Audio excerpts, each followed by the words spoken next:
Hello, hello, hello. This is Carib Carter, and welcome to Leslie at Large. And I don't know where you are right now and what your social agenda is for today, but if it's anything like mine in York, Pennsylvania, it ain't real exciting. Well, wait till you hear Leslie Lawrence's agenda at Grand Pacifica in Nicaragua. Leslie, come in, Les. There we go. Look at that, folks. Hello. Already, I can tell you she's better off than me. I'm literally live today from Grand Pacific. So and sunshine, and I mean, it speaks for itself. Look at the waves. I have nothing like those waves out my window. I assure you. Uh, Incredible. Incredible. it's pretty amazing, I have to admit. It is. And I got your note about the various activities you have that you're going to share with us today in Leslie at Large. Like we're talking, I'm going to let you elaborate, but let me just enumerate: golf, frisbee, tennis, um, frisbee golf, tennis, horseback riding, bird watching, beach. Unbelievable. It is, folks. You cannot keep missing out on all this. Leslie, give us the lowdown on the high life at Grand Pacific in Nicaragua. Absolutely. There are so many amazing things to do. Tell you, if you're just a low key person and you want a great vacation spot or a cool place to come and live, then you can curl up somewhere and read your book and have the beautiful views that you see here with the water in the background. But if you're like me and like some adventure, there is always something to do. Everybody's always kind of wondering, about the community. Do you get bored? And I'm like, no. How can you get bored here in this setting? And I mean, I took up golf last year, so I, play golf as much as I can. There's what's called frisbee golf. Now, I was not meant to play frisbee golf. I've attempted it twice, and I learned very quickly that I apparently never learned how to throw a frisbee as a child because I'm really, really bad at it. So that's comical to see me out there trying to play frisbee golf. But there's a group. What does frisbee golf have? You don't have golf clubs, do you? Do you have? No, you use a frisbee. And so you have these like targets that you're going towards. You have kind of a tee area where you start throwing this frisbee towards this target, and each one have like a par, same as golf. Apparently there's a whole league out there. Who knew? I found there's an app for frisbee golf. I mean, can you even believe it? I mean, there's like a whole league. They play. There's all these different frisbees. Just like you would have different clubs in golf, you have different frisbees or disc. I think they probably call them discs. That shows my lack of knowledge for frisbee golf. But they have different discs for if you're putting or if you're teeing off the different yardage. So it's been interesting to watch. There's a group of guys that they play regularly, and they're actually really, really talented. I had no idea. My only real experience with frisbees when I got a Doberman, and somebody said they're very smart and they love to do fetch and all. And so I decided, well, I'll teach them to do that thing where they leap in the air and grab the frisbee and all, which is right. And so after throwing it to him like 10 times while he sat and it bounced off his head, I realized this is not going to be a frisbee dog. I love it. It's too funny. So what else do you want me to tell you about? Let me just think here. If you're into horseback riding, that's a favorite of mine. I am a Texas girl, so I didn't ride a lot when I was in Texas, occasionally, but I've always loved horses because you know me, I'm an animal lover. So The cool thing is you can take a horseback ride at sunset on the, which is recommended. I've done that several times. It's so relaxing and peaceful. It's a great way to experience sunset. The cool thing that we've recently done is we've added some horseback trails here. So you can have a guided tour and go through different trails, back in some of the teak farms that we have on the property. So it's really cool. So are some of the horseback trails near the water, near the ocean? Yeah, you come around on that trail that you take, you're kind of just winding through some of the teak farms, and then you come up on this just huge area and you view the Pacific. It's amazing. And I had lived here probably almost a year before I even knew that existed, that location. And so it's kind of a hidden gem, I call it. Wow. Grand Pacific is very large. I know it has 3.5 miles of beachfront, right? Absolutely. Do you have any idea 2,500 acres. how many acres? Do you have any idea what the acreage is? 2,500 acres. Wow, gorgeous, Yeah.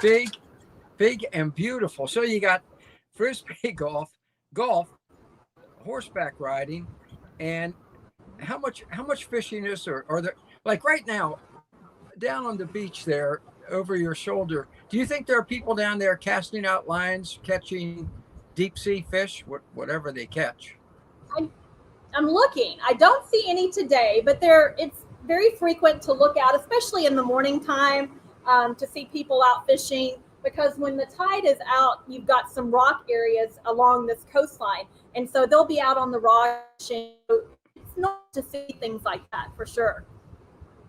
Unbelievable. You know, a lot of people don't know you actually, when the tuna are running, you can actually catch them down where you are offshore. You don't have to go way out on a boat into the deep blue sea, right? I guess I've not done that yet. I did. I had a friend. Here's a funny story. So, one of our friends has a boat that they can launch different areas, but of course the tide has to be right and so forth. And so one of my friends got to go out one time on it, and they did catch some amazing fish. But I still have not done that. But the poor guy was trying to get on the boat in the water, and he was kind of hanging on to the side, and he didn't quite make it on the boat, and he fell off, and they kind of had to leave him behind. So I'm kind of worried that I might be that one hanging on the side of the boat, not able to jump up into it at the right time. So we'll see what happens. But it is incredible deep sea fishing there. You mentioned bird watching, wide variety of birds in Grand Pacifica. Are there parrots? Yeah. Have you ever seen a parrot there? Of birds, and I'm the worst at knowing the names of plants and birds and all of that. I know I enjoy them. I love watching them. I love hearing them. The one thing that I always notice in the mornings is you hear all these variety of birds in the morning, and I love that about it. Can you hear that one? There was just one. Yeah. Perfect timing. I know. Thank you for that, bird. But that is amazing because there's so many birds here. I know there's different types of parrots. There's one area, there's a tree, and if you look up, there's all these green parrots in it here on the property. It's amazing. Unbelievable. It really is a tropical paradise. What about you mentioned turtle releases? Oh. It says in your note to me, it said it. Now, is there some sort of annual event where there's turtle releases? Do they migrate or egg lay or whatever they do at a certain time of the year? Right. So it can really happen anytime during the year. When I first got here last year, I know there was one, I think around July. But it can happen. I think the most, I guess, popular time you could say would be from July to December. And literally hundreds of thousands of sea turtles. And the interesting thing is they return to the same beach in which they were born. So the cool thing about here, we have a turtle sanctuary. Actually, it's not too far from where I am right now. And what we do, because the turtle, I'll give you statistics show that baby sea turtles have only about a 2% of making it. If the moms come up, lay the eggs, bury them in the sand, they only have a 2% survival rate. But when we put them into a sanctuary, that goes up to a 95% survival rate before they're released into the sea, which is amazing. So that's what we do. The moms come up. Usually they come up at night and usually a high tide, but they do it at nighttime. And I have not got to experience that part yet. I keep wanting to have that experience. So you could find the mom at night. A lot of people will comb the beach at nighttime. The mom will come up, lay the eggs, bury them. Then we have a guy who's very passionate about the sea turtles here and helps sanctuaries. He comes and he finds other people here on the property. If they find the nest, they'll let us know. We buy the eggs from whoever has found them. So that way we prevent from the poaching and all of that. So we actually will buy the eggs and then we'll go put them in our sanctuary. And usually I think it takes anywhere from, I think the numbers are 45 to 70 days for the eggs to hatch. And then we do what we call a turtle release. And literally right here, this is where the turtle release. And so fun. I tell them, let me know when there's going to be a turtle release, because if I'm on property, I want to participate. It's just something about seeing the kids, from young to 99. Everyone is just as excited to go out there and watch these baby turtles and to release them into the sea. It's usually done around sunset, and it's a truly amazing experience. And when they're released, do they kind of automatically walk down to the water? It's like, They yes, do. they what to do. It's like you just put them on their way. Now I will say you have to wear gloves because you can't touch the baby sea turtles. It's something with the oils in your skin. It would mess up, like they imprint to the sand. So you have to be very careful.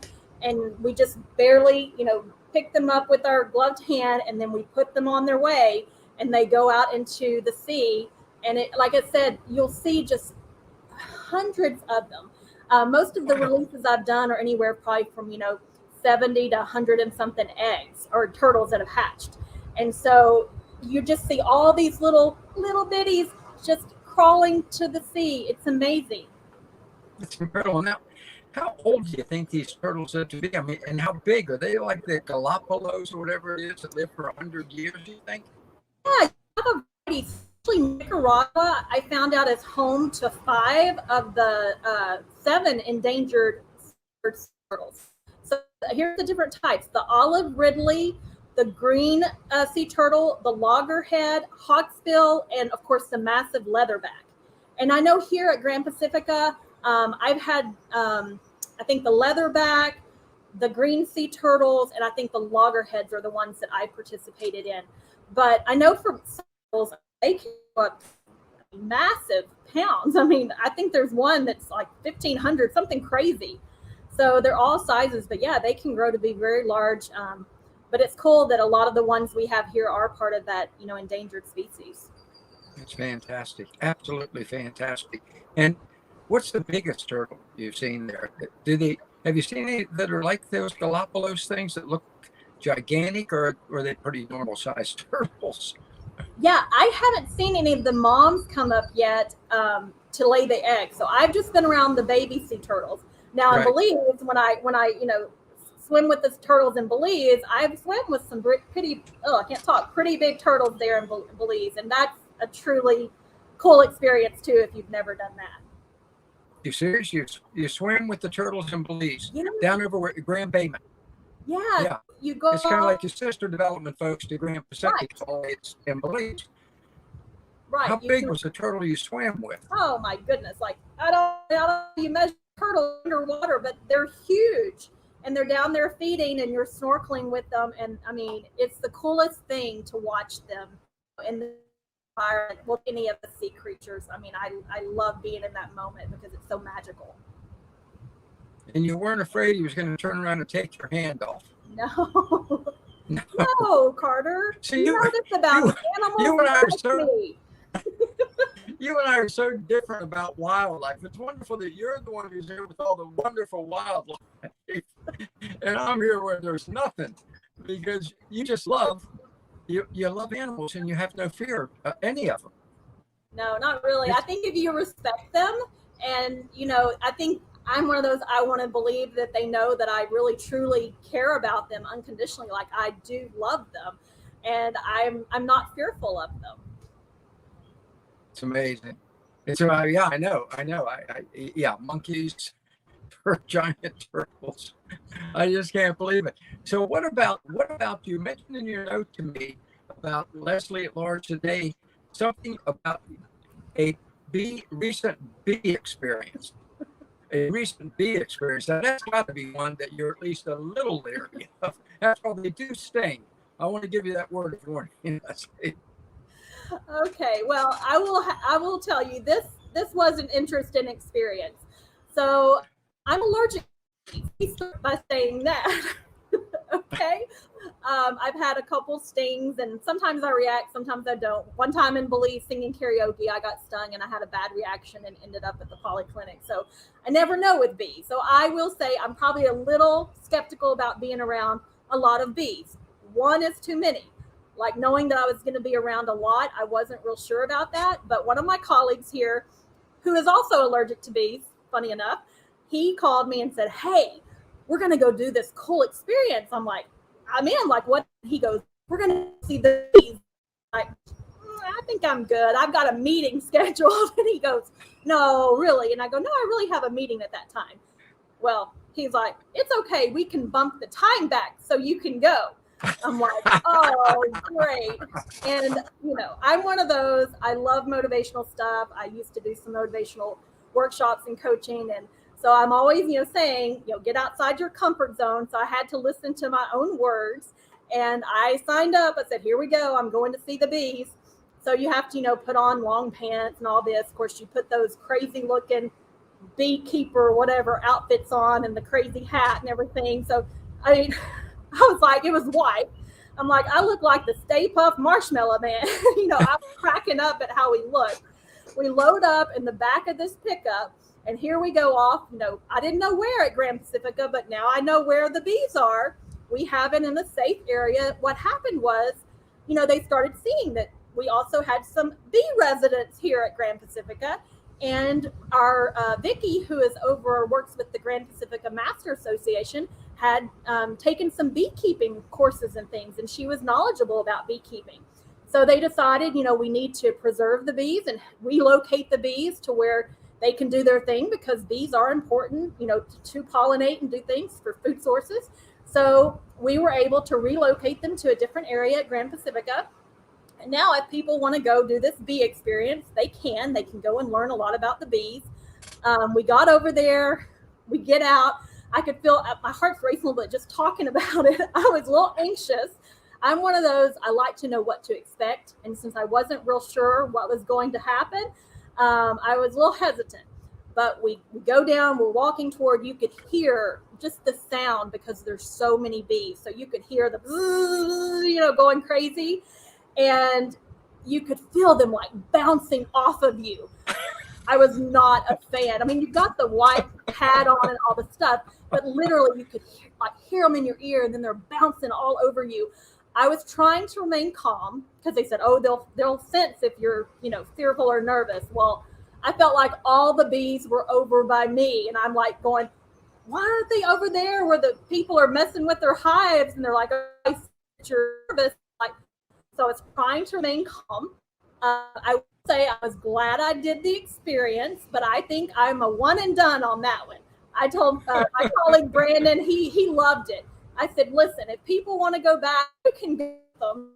And I'll stick to the horses and golf, things that I love. Well, yes, I would be. They would have never got me to go. I had, when you said a bad reaction to a bee sting, I had a very bad reaction to a bee sting up at my wife and I's place at Riverbend Park about 2 weeks ago. I got stung, and my bad reaction was, honest to God, I took a baseball bat and knocked down the nest. And the bad reaction was I tried to kill every one of them. So I'm with you. There is just no way. Now, were these honeybees? Were they honeybees that you went to see? Yeah, so they're honeybees, and the cool thing is now we have this Bee Pacifica project here at Grand Pacifica, and they're using the honey. We're selling the little candles and soap and things that they make here, and we, you know, sometimes we'll give them as gifts to our guests and things. So it's really cool. It's fantastic. You know, it is an absolutely full life for you. It's absolutely, I mean, for folks who are retired, okay, they can come down there and lead an absolutely full and delightful life. I mean, fishing, horseback riding, tennis, golf, frisbee golf, whatever that is, bird watching, everything there. Everything is there. Like I said, there's something for everyone. You know, if the women love their massages and their mani-pedis, we have that available too. You know, like I said, it doesn't matter if you're real into the sports and adventures things. We have some of the friends, like, we'll get together and have game nights, you know, and we'll play all different types of games, and that's always a lot of fun. So you know, I know there's a group of men that play poker. Well, I mean, I don't want to leave the women out. I don't go play because I don't know how to play poker, but I know there's groups here that they love to play poker. So, you find your niche, you find your people, your community. A lot of us love music, so we're known to get together. And, I'm trying to teach myself the ukulele right now, but I love to sing. Some of our others play a lot of different instruments, so we'll get together and, just have music nights, which is a lot of fun as well. It really is dreaming big and living large. It really is. It really is. So, well, thank you. This has been yet another wonderful tour by Leslie at Large of a life that I got a feeling a lot of our folks are going to be checking out Grand Pacifica, because they can come down and you will show them everything you just told us, right? Absolutely. That's my favorite thing, is sharing this with everyone and going on the adventures and being able to see those experiences through their eyes for the first time. I absolutely love it. It's fantastic. Leslie, thank you. You're Thank you for welcome. sharing your life at large with us. And we'll do it again next week, folks. Check it out, grandpacifica.com. Get in touch with Leslie. Remember, you can go visit. They have rentals there. Go down and kick the tires and see if it isn't a life that you love. So as I tell you every week, let's do this thing.